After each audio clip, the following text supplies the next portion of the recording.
सावन महात्म्य 13वां अध्याय दुर्वा गणपति व्रत विधान।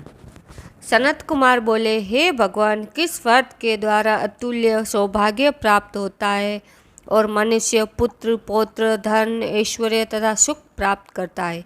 हे महादेव, व्रतों में उत्तम उस व्रत को आप मुझे सुनाइए। ईश्वर बोले, हे सनत कुमार, तीनों लोकों में विख्यात दुर्वा गणपति व्रत है।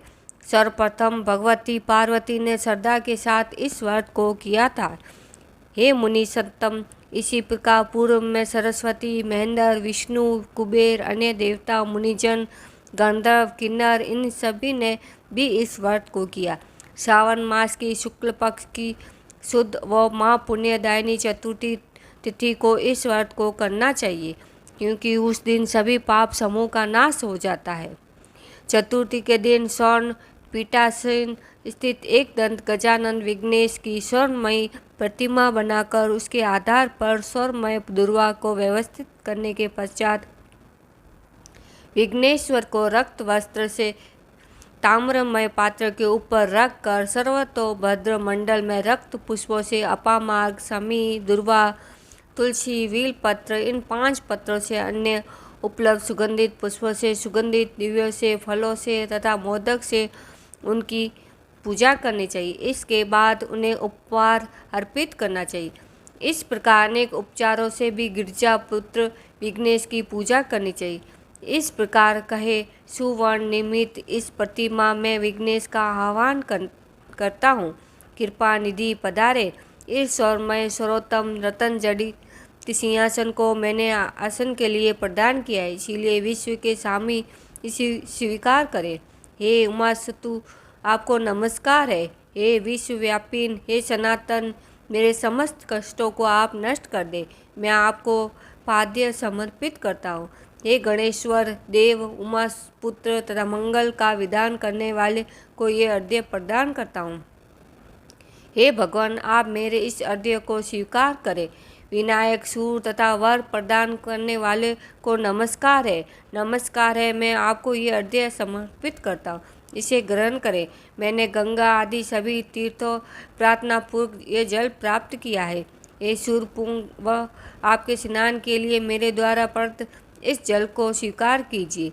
सिंदूर से चित्रित तथा कुमकुम से रंगा हुआ यह वस्त्र युगम आपको दिया गया है, आप इसे ग्रहण करें।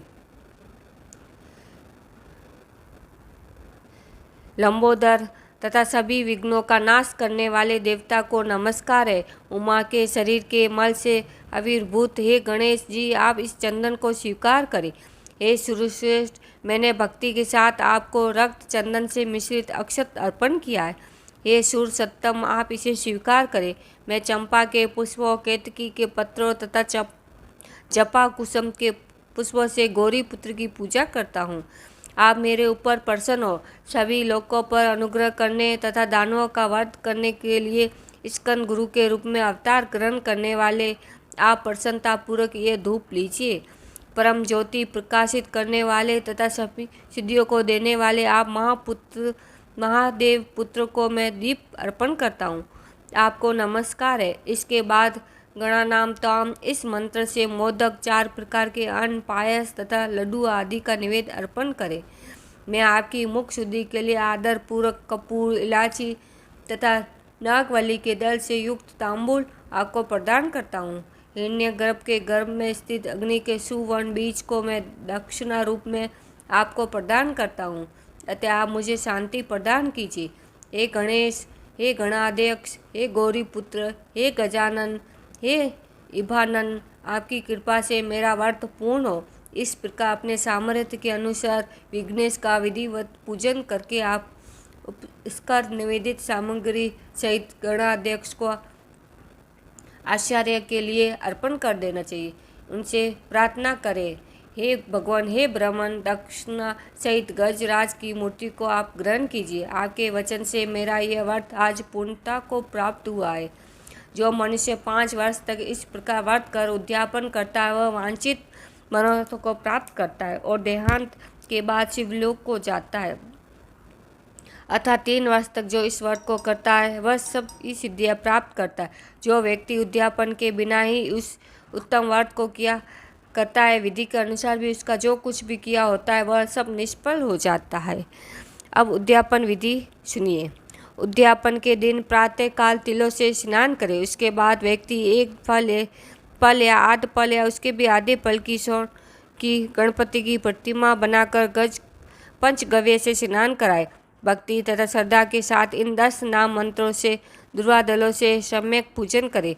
हे गणाधीश, हे उमा पुत्र, हे अग्नासन, हे विनायक, हे ईश पुत्र, हे सर्व सिद्धि प्रदायक, एक दंत, हे वक्त्र, हे मूषक वाहन, आपको नमस्कार है।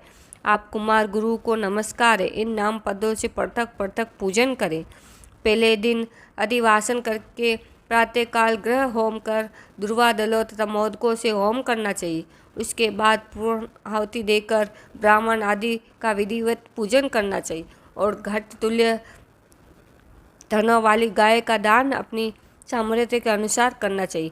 ये व्रत इस प्रकार व्रत करने पर मनुष्य सभी मनोरथों को प्राप्त कर लेता है। हे सनत कुमार, अपने पूरे प्रिय पुत्र गणेश के व्रत करने से संतुष्ट होकर मैं उस मनुष्य को पृथ्वी पर सभी सुख प्रदान करके अंत में उसे सद्गति देता हूँ। जैसे दुर्वा अपनी शाखा प्रशाखाओं के द्वारा वृद्धि को प्राप्त होती है, उसी प्रकार उस मनुष्य की पुत्र पौत्र आदि संतति निरंतर बढ़ती रहे। हे सनत कुमार, मैंने दुर्वा गणपति का यह अत्यंत गोपनीय व्रत कहा है। सुख चाहने वालों को इस सर्वोत्तर उत्कृष्ट व्रत को अवश्य करना चाहिए।